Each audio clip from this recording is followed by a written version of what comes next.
Hello, welcome. So this time we're going to discuss the derivative as the rate of change. So let's go to the review of the tangent problem. Recall that we did discuss the tangent problem where the curve y equals f of x was given to you and a point P, which is a comma f of a, was also on a curve. So the red line that you see here is the tangent line that is tangent to the curve at the point P. We then discussed the slope of the tangent line, which was given by m equals to the limit as x approaches a of f of x minus f of a divided by x minus a. So this is the slope of this is how you find the slope of this tangent line t. So for example, we did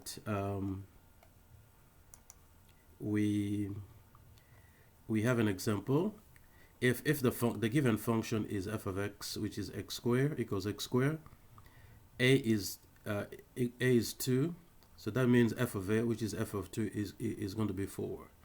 So to find the slope of the tangent line that's going to be tangent to this parabola at a equals 2 is that we apply the limits definition of the slope, which is the limit as x approaches a. So a is 2. So we're going to have the limit as x approaches 2 of f of x, which is x squared, minus f of a is 4, all divided by x minus 2. Now, when you just, to take the limit, you could just plug in the values of x, which is 2, it's going to give you 0 over 0, which basically means there's some work to do. 0 over 0 is indeterminate, so you need to do something.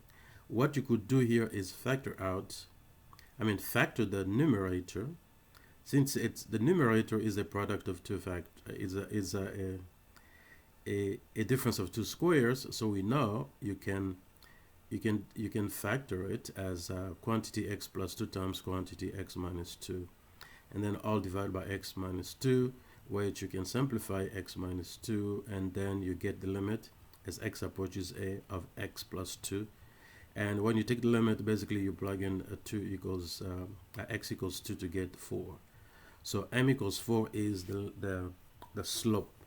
So on this section, we're going to name the slope m as the derivative of the function f at a equals 2. So we're just we're bringing a new name. Instead of using m, we're using the derivative.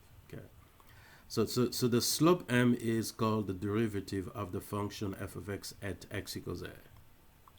And then you write it as f prime at a. Okay. Or at f prime of a. So m is now f prime at a.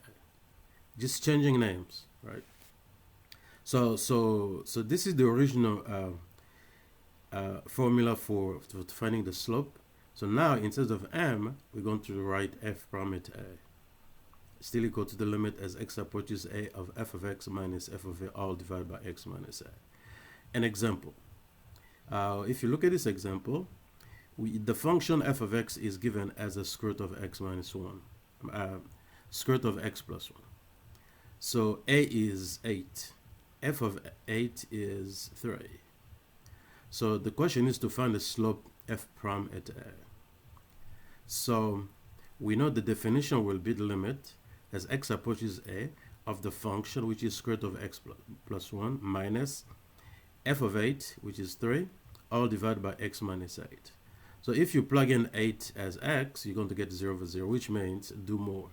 In this case, we have on the numerator, we have the square root of x plus 1 minus 3. So for us to get rid of a 0 over 0, we must multiply top and bottom by the conjugate of the numerator. So we're going to multiply the original equation here, fraction here, by the conjugate of the numerator. So the conjugate of square root of x plus 1 minus 3 is just the square root of x plus 1 plus 3. So basically you change minus to plus. And because this is a type fractional expression, when you multiply the top by one thing, you should multiply also the bottom by the same thing. So we multiply top and bottom by square root of x plus 1 plus 3. Now, when you're taking the square root of x plus 1 minus the square root, minus 3 times quantity square root of x plus 1 plus 3, you have to think of these two terms as this is like a minus quantity a minus b times quantity a plus b. But this is like a difference of two squares. Because if you multiply this, you're going to get a squared minus b squared. So you do the same thing here. Your a is the square root of x plus 1, and then your b is 3. So all you have to do is just square a, which gives you x plus 1, and then you square b is 3, you square to get 9. So the numerator, the product of these two terms on the numerator, will basically give you x plus 1 minus 9, because we use the difference of two squares. You can actually FOIL that. I mean, if you FOIL it, it was going to give you the same answer.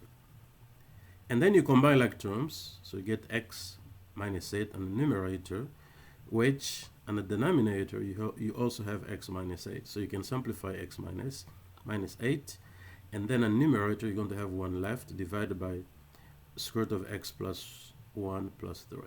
And then you can take the limit by letting x be 8 to get 1 over 3 plus 3, which gives you 1 over 6. So your slope f prime of 8 is 1 over 6. So that's the end of this problem. The next example, we're going to discuss the second definition of the slope. The slope can also be used, we can also use this definition to generate the same answer. So the second definition of the slope is f prime of a equals to the limit as h approaches 0 of f of a plus h minus f of a all divided by h. Thank you.